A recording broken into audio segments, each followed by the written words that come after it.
Ya, di tangki 1 ini jelas bahwa di sana akan ada rate of change atau perubahan konsentrasi garam terhadap waktu, karena setiap waktu akan berubah konsentrasinya, karena kan di sana dipengaruhi oleh aliran air yang berwarna hijau yang 10 galon per menit dan aliran air yang berwarna merah 30 galon per menit.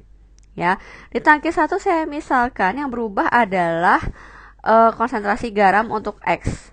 Jadi saya misalkan di sini adalah dx per dt. Ya, dx per dt. Kenapa? Karena kandungan garam di tangki yang pertama adalah X. Ya. Nah, sedangkan kandungan garam itu, kandungan apapun dalam satu tangki itu bergantung pada laju yang inflow dikurangi dengan outflow. Itu selalu. Nanti juga tangki 2 seperti itu. Sekarang kita akan mengidentifikasi mana yang inflow, mana yang outflow. Nah, sekarang perhatikan dulu baik-baik bahwa yang ini yang sedang saya lingkarin pakai warna kuning, 20 galon per menit ini tidak mengandung garam sama sekali. Jadi untuk di tangki yang pertama, 20 galon per menitnya tidak berpengaruh pada konsentrasi garam. Ya, kenapa? Nah, karena yang dialirkan adalah air murni. Tapi kalau diperhatikan baik-baik, 20 galon per menit ini menunjukkan apa sih? Ini yang pertama, 20 galon per menit yang masuk ke dalam sistem tangki pertama. Tapi tangki pertama terhubung dengan tangki kedua, sedangkan di tangki kedua kita punya ada outflow keluar 20 galon per menit. Itu artinya menjaga bahwa banyaknya air di sistem itu sama. Tidak akan berubah, tidak akan meluber, tidak akan juga menjadi kosong. Jadi yang inflow outnya sama gitu ya. Sedangkan yang kita bahas di tangki 1 ataupun tangki kedua, yang mau kita cari adalah amount of saltnya, kandungan garam. Itu berarti yang 20 galon per menit yang masuk ke dalam tangki 1 itu tidak diperhitungkan. Oke, sekarang mari kita analisis dimensi ya.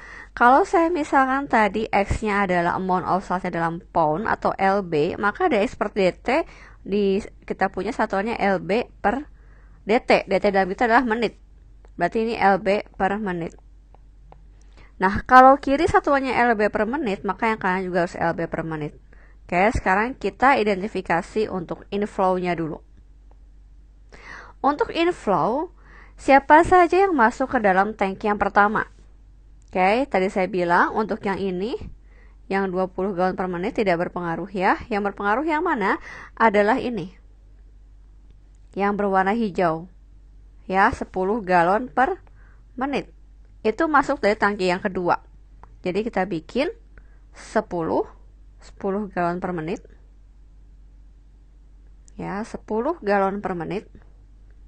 Berarti kita tulis saja di sini satuannya galon per menit. Sedangkan di kiri satuannya harus LB per menit. Artinya harus dikalikan dengan sesuatu yang satuannya adalah LB.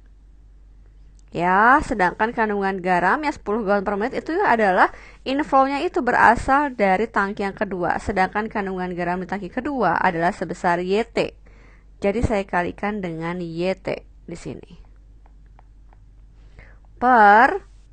Karena YT ini kandungannya adalah LB. Yang kita mau adalah LB per menit. Kita sudah punya galon per menit, sudah punya dikalikan dengan LB, artinya satuan kita menjadi galon LB per menit.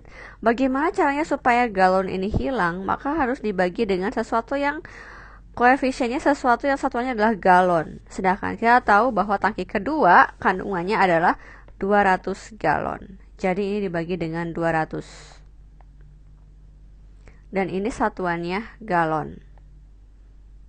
Ya, terlihat kan? Ini akan saya bersihkan. Kita coba analisis dimensi ya. Jadi yang 10 itu tadi adalah galon per menit. Ini galon per menit. Dikalikan dengan YT, YT adalah LB, 200 adalah galon. Nah, ini kalau kita kalikan, maka akan menjadi LB per menit, sama dengan ruas kiri. Ya, itu untuk inflow. Sekarang outflow, apa saja sih yang keluar dari tangki yang pertama? Yang keluar adalah sebesar 30 galon per menit. Ya, dengan analisa dimensi yang sama seperti suku yang pertama, maka 30 galon per menit ini harus dikalikan dengan kandungan garam di tangki 1. karena yang keluar kan dari tangki 1, berarti XT. Per tangki 1 adalah 100 galon. Nah, seperti ini. Jadi yang kita punya adalah 1 per 20 YT dikurangi dengan 3 per 10 XT. Itu baru untuk tangki yang pertama. Sekarang kita analisa untuk tangki yang kedua. Untuk tangki yang kedua, maka perubahannya adalah perubahan garam. Perubahan konsentrasi garam di tangki yang kedua, yaitu YT. Berarti saya bikin adalah DY per DT. Sama, ini adalah inflow dikurangi outflow. Tapi terlihat kalau di tangki 2, inflownya dari siapa? Justru dia masuk dari yang 30 galon per menit. Ini saya tunjuk lagi dengan warna hijau deh. Nih, 30 galon per menit. Ini masuk. Masuk dari siapa? Masuk dari tangki yang pertama.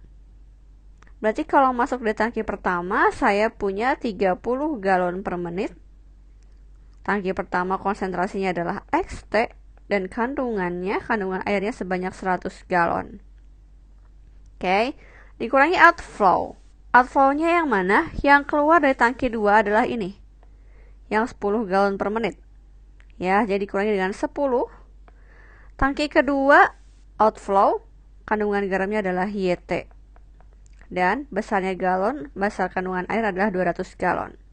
Jangan lupa tambahkan dengan ini ya. Yang keluar nggak cuma yang 10 galon per menit, tapi ada yang keluar 20 galon per menit. Dan ini mengandung garam. Beda dengan yang input tadi di tangki pertama, ya tidak mengandung garam. Tapi kalau yang sekarang mengandung garam. Sehingga harus dikurangi lagi. 20 galon per menit, konsentrasi tangki 2 adalah YT. Dan ini per 200. Yang kalau kita sederhanakan akan menjadi 3 per 10 XT. Ya, dikurangi dengan sama saja ya, min 10, min 20, min 30 ya. Jadi, min 3 per 20 YT. Nah, kalau kita tulis nih, kalau kita tulis sistemnya secara lebih simple, maka saya akan tulis di resultnya di pojok kanan atas pakai warna ungu. Saya punya sistemnya adalah dx per dt sama dengan min 3 per 10 x ya, tambah 1 per 20 y. Sedangkan untuk dy per dt akan sama dengan 3 per 10 x min 3 per 20 y. Inilah dia sistem persamaan diferensial yang dapat kita peroleh dari sistem mixing problem ini. Dan pada akhirnya dengan sistem persamaan diferensial yang berwarna ungu tersebut, kita dapat menyelesaikan berapakah fungsi yang diperoleh untuk xt dan yt, sehingga kita bisa memperoleh kandungan garam di kedua tangki tersebut.